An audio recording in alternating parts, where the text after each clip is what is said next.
country experienced one of its worst power outages. UNHCR chief makes a statement about the country at the 33rd session of the council. Increase of income taxes, a statement by the Prime Minister of an economic crisis. Well, these will be the topics that will be discussed upon on today's edition of Vantage Point with Dr. Jayatilaka yet again. A very good evening, Doctor. Good evening, Stephanie. Let's just jump right to it. 20 years later, we experience the worst power outage in history. The Norechole power plant breaking down, there's a big problem surrounding it. Do you think the country should go into a different solution, like maybe getting into agreement with India? Well, that's a good question, Stephanie. I'm not sure that any country on the doorstep of a much, much larger one would want to be dependent on the larger country for its power supplies. I don't think Vietnam would get its power supplies from China, and I don't think Cuba would do it from the United States. So I don't think that's very smart. We don't know where the main power hub would be. If it's Tamil Nadu, that's a place that's very hostile to Sri Lanka. They could shut us down at any moment. So I don't think that's a very good idea. I think we should diversify our dependence in terms of power. Could that be an option? Strategic inputs we should diversify. Could that be just an option, maybe a standby solution? One option, but only part of a kind of a bundle. India is the last place. I mean, if China were on our doorstep and we had Chinese co-ethnics in our country, our small island, I'd say the same thing. It's nothing to do with India. It just so happens that when you have a certain relationship, a certain demography, then it's not smart to be reliant on your strategic inputs such as power supply on that neighbor. It's not a good idea. They can shut us down. We are vulnerable. Well, in this backdrop, there's a CID investigation that's ongoing into the breakdown, and also the President had instructed army security around substations, and in this context, the former President had said it's not just anything, it's not a conspiracy, but improper management and bad governance. Is it incompetence, or is there some sort of a conspiracy that's going on? Well, let's take both scenarios. Now, if it were a matter of sabotage, then the saboteurs have done something which the tigers were unable to do, because we didn't have, in the last 10 years, of which the first half were the most intense years of war, we didn't have this kind of power cuts. So, sabotage, well, they've got to be pretty good saboteurs. And the other thing is, I remember this happening years ago. And years ago it happened under UNP government. So when it's the same Prime Minister, I'm not saying he was sabotaging, but when it's the same Prime Minister that you have now, and you have massive power cuts, then that tells me that that's an administration that isn't very good at management of the economy. Because the UNP had a very great tradition of development, from Prime Minister D.S. Saranayaka, who built those irrigation works, the tanks and so on, through J.R. Wardana and Ronnie DeMel, who built the Mahavali, Gamini Saranayaka, right up to and including President Ranasinghe Premadasa, of course, who was the developmentalist president par excellence. Premadasa supported by Sirisena Kure. But the post-Premadasa UNP has been in office on 2 occasions, and on both occasions economic management has been very incompetent. I mean, you've had power cuts, you've had low growth, you've had rising debt. It's the same people who are back again, and they don't seem to know how to do it. Now, I'm not saying that the answer is to go back to the golden age of Mahinda Rajapaksa. What I'm saying is, look, this is not the only thing that's going wrong on the economy. Look at the tax hikes. There are brilliant people that are older who were associated with the UNP governments, who were part of the UNP. They are alive. Ronnie DeMel is one. I mean, he can be made an emeritus, advisor on the economy. Sirisena Kure is another. I mean, if Sirisena Kure were handling, say, water, electricity, and some key public utilities, the response would have been very fast, because that is a man who has been in charge of rapid response under Premadasa to situations. But here it's why doesn't the UNP bring him back? I don't get it. But here is a technical malfunction that is being blamed for. But that's something to do with management. When you have a technical malfunction, what's your response? What's your chain of command? What are your procedures to respond? You need people who are accustomed to doing that, and there are several. As I said, Ronnie DeMille, macroeconomic strategy, Sirisena Kure, development and emergency response to economic situations, is a brilliant manager. Susan Sirivardhana on the poverty alleviation front, in charge of the Jana Savya and the housing programs. Now these three people, they all work for UNP administrations. I don't see them plugged into anything these days, and I wonder why. That's what I said. I'm not saying you need to go back to the golden age of Mahinda Rajapaksa. I'm saying you need at least to bring back these very competent people who served in efficient UNP administrations of the past. Under this UNP leadership, we have had two experiences, 2001, 2004, and this time, and they're extraordinarily inefficient in economic terms. There was a recent article in the Sunday Times by Mr. Sirisena Kure, who was the former General Secretary of the UNP, very well known to this station. And he says he's happy. Now, he and I differ on that. He's happy about the national government. He says that he advocated such a government 15 years ago. But he goes on to say, and this is before the power cuts, he says to have a national government work, you need a national economic plan. And there is no national economic plan. It's complete anarchy. There is no national policy. Now that's a point made by a former senior minister in charge of the extraordinary housing program of President Premadasa, who's saying this is making criticism of a government that is led more by the UNP and people who are junior to him. And he's saying this. He's not the only one. Ronnie DeMille, former finance minister, gave a full-page interview to the Daily Mirror. And he said, I've never seen a budget like this. I mean, why are there so many amendments to the budget? That's not the way you do budgets. I've done budgets for 11 years. These are senior UNP people. And they're criticizing the performance of a UNP government. So, I don't like to get into this Mahinda Rajapaksa versus, what he says, they say, and so on and so forth. I'm saying the UNP have very competent people. It's not using them. And I don't know why not.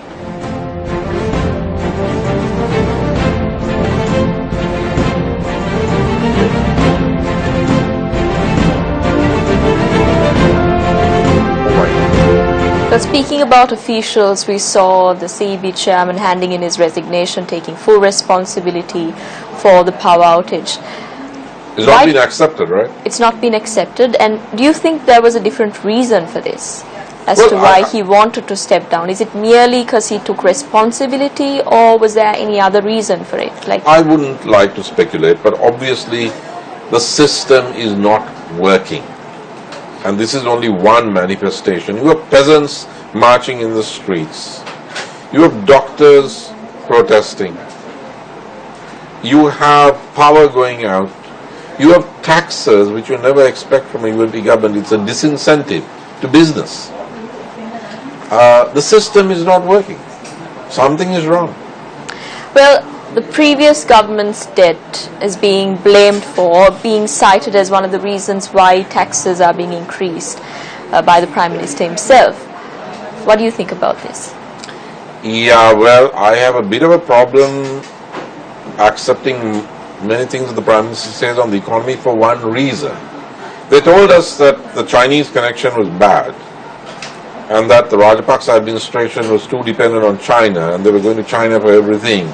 And there were these big projects which didn't do any good for the country.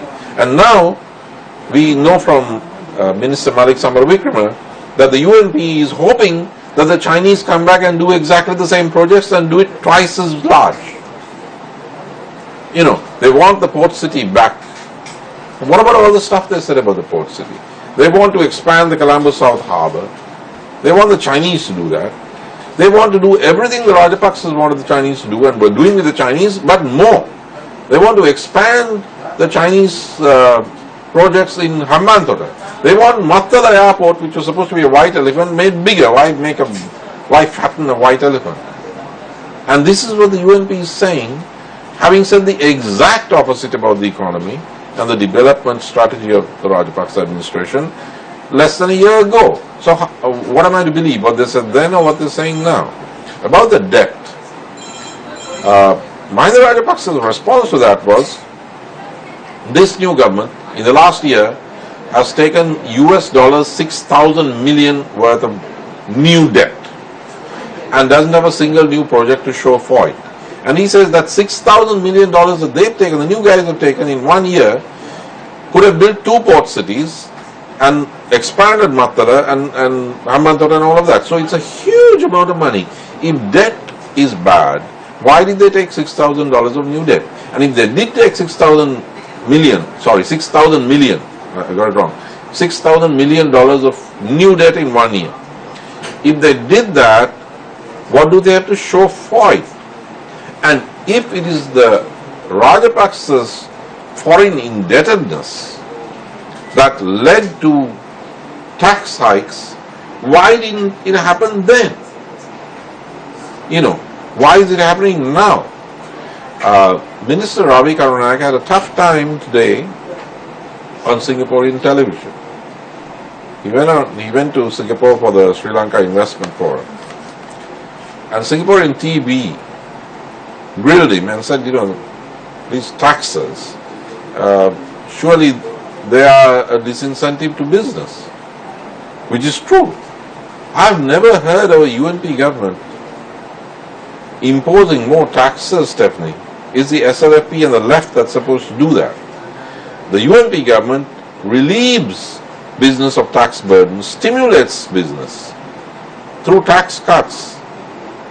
Now, when you have more taxes, especially VAT, it's passed down onto the consumer, who's having a tough enough time anyway.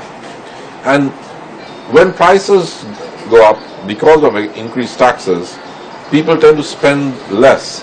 If you spend less, then the market begins to shrink, which is bad for production, because it's bad for enterprise when the market shrink. So you're actually hitting the consumer and shrinking the consumer market because purchasing power is being eaten away, and you're also providing a disincentive to the business community, and you're sending a wrong signal to the international markets about Sri Lanka. Hey, that's not a tax haven, that's a place where they put more taxes.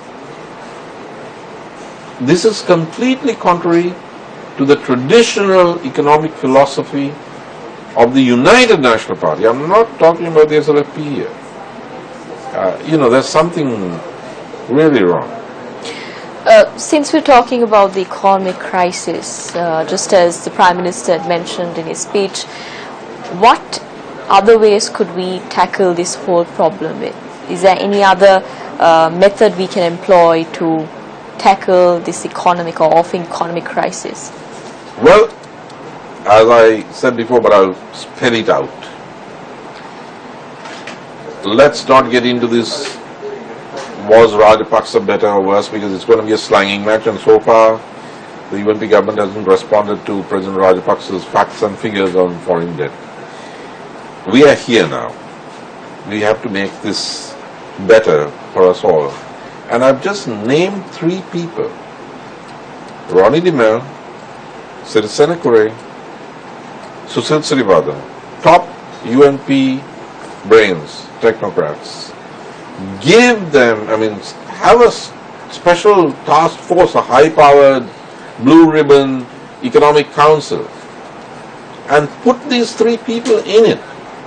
And let them, they work with the UNP people, they know how to work the system, let them do that job. It can be done.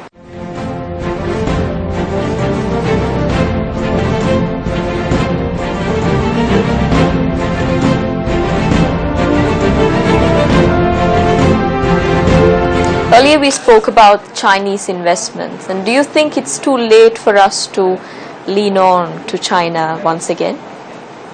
Well, the Chinese are going to be smiling because Foreign Minister Mangala Samaravira, when he went to Beijing the last time, he had a press conference in Beijing in which he was critical of China and the Chinese projects. And, you know, he was a little stroppy, a little arrogant. And now the Prime Minister is going hat in hand to China in April. Minister Samaravira made a speech on foreign policy to the Sri Lanka Chamber of Commerce. He called it restructuring our economy and foreign policy. And in that, he said that India is our sister. He said that the United States is our very special friend and one of our staunchest friends.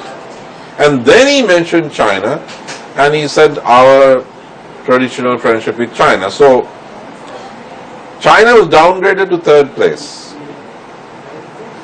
He said that we have reset our foreign policy.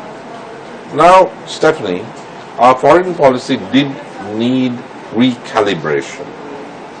It needed rebalancing. The Rajapaksas had gone too far in one direction. But this government has gone too far in another direction, and not only has it gone too far in another direction, there doesn't seem to be any logic, because if you're going to have to go to the Chinese for your money, then what are you doing regarding the West as your special friend and signing up for resolutions in Geneva, which would be politically very damaging here and unfair by the army? Why are you even doing it if the West doesn't have the money to give you, to bail you out? I mean, the Chinese aren't putting pressure on us to have federal constitutions and build land bridges to China and open up our IT sector to China and what else? Prosecute our armed forces.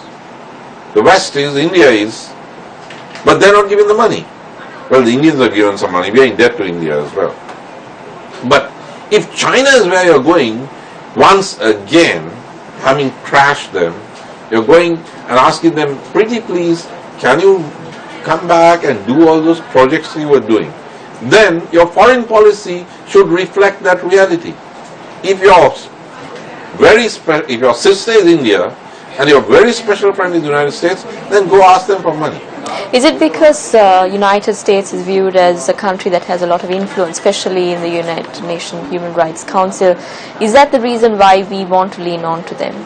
Stephanie, in the United Nations in New York, the US loses every year to little Cuba.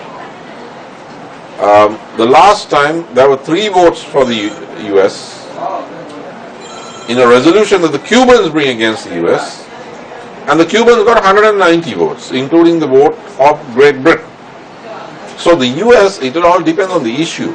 It doesn't have that much influence in the UN, and in Geneva, in the Human Rights Council of the 47 member countries, most of them are from Asia Pacific, Africa and Latin America.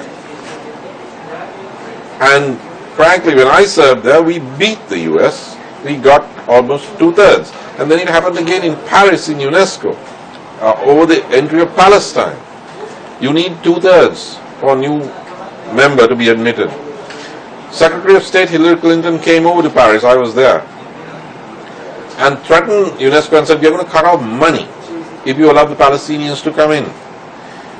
President Obama didn't come, but he canvassed those countries because it was his election year 2011 and the Jewish vote was very important. And we were on the other side.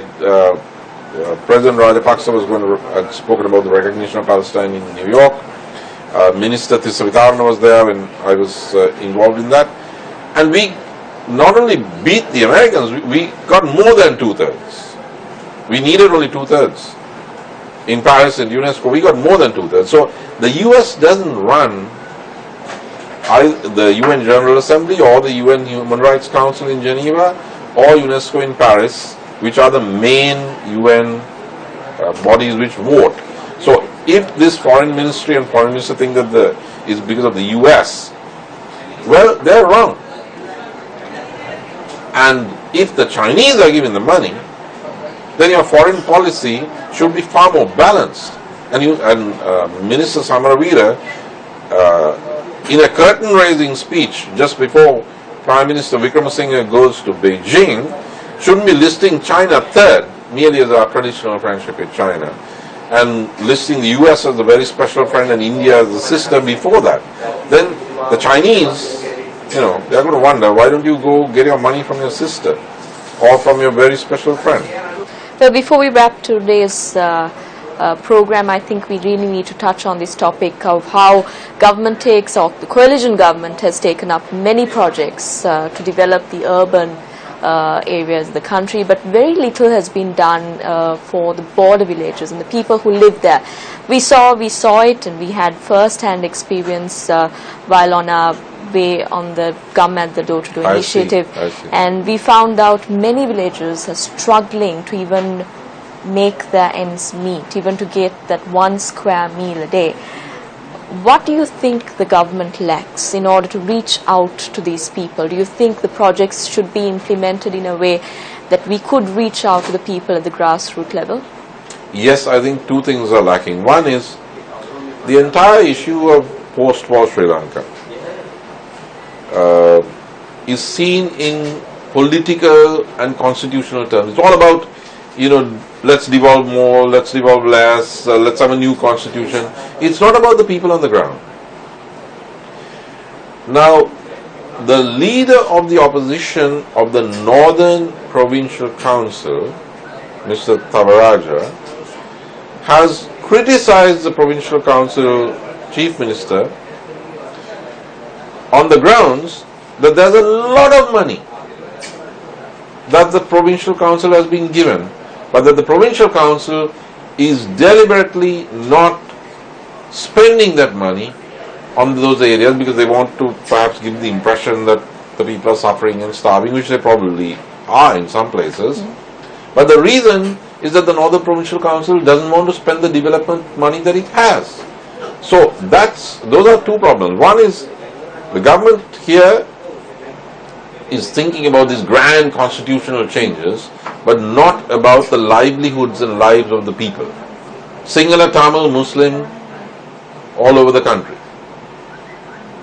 The second problem in the former conflict areas where the border villages are, is that the Northern Provincial Council isn't doing its job. Because it wants to show the world that, we can't function under the 13th Amendment. Therefore, we need more power. Now, they think that if they function properly under the 13th Amendment and spend that money on the people, it undermines their argument for federalism. So that's the second problem. Now, the third problem, and that can be fixed, and I always try to be constructive rather than just criticize the government, even if I have problems with that government. What they should do is this. They should get Sajid Premadasa and make him Minister of Gamudava, because that's his father's successful project of uplifting the hardest hit and poorest villages. You have these two programs. You have Gamudava, so you have and then you have the specific Udakala Gammana, that's the reawakened villages. Now, if anybody knows about this, there are two people. I mentioned Sirisena Korea earlier because he even built houses in Buddha Gaya. So he's an expert. And then you have Sajid Premadasa, who has experiences, who has studied it, and it's what his father did. Why can't this government give him a ministry through which he can reawaken villages all over the country, including in the north and east? I mean, it can be done. He is the man who can do it. Bring back Sushil Sirivardhana, who was in charge of these programs during the UNP. I mean, he's a brilliant man.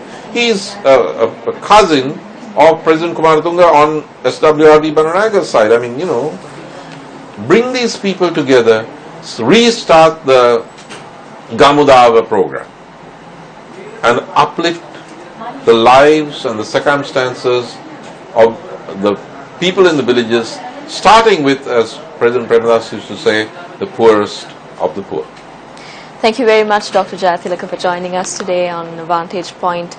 Hoping to meet you soon next week, same time, same place. This is Stephanie Lazarus signing off.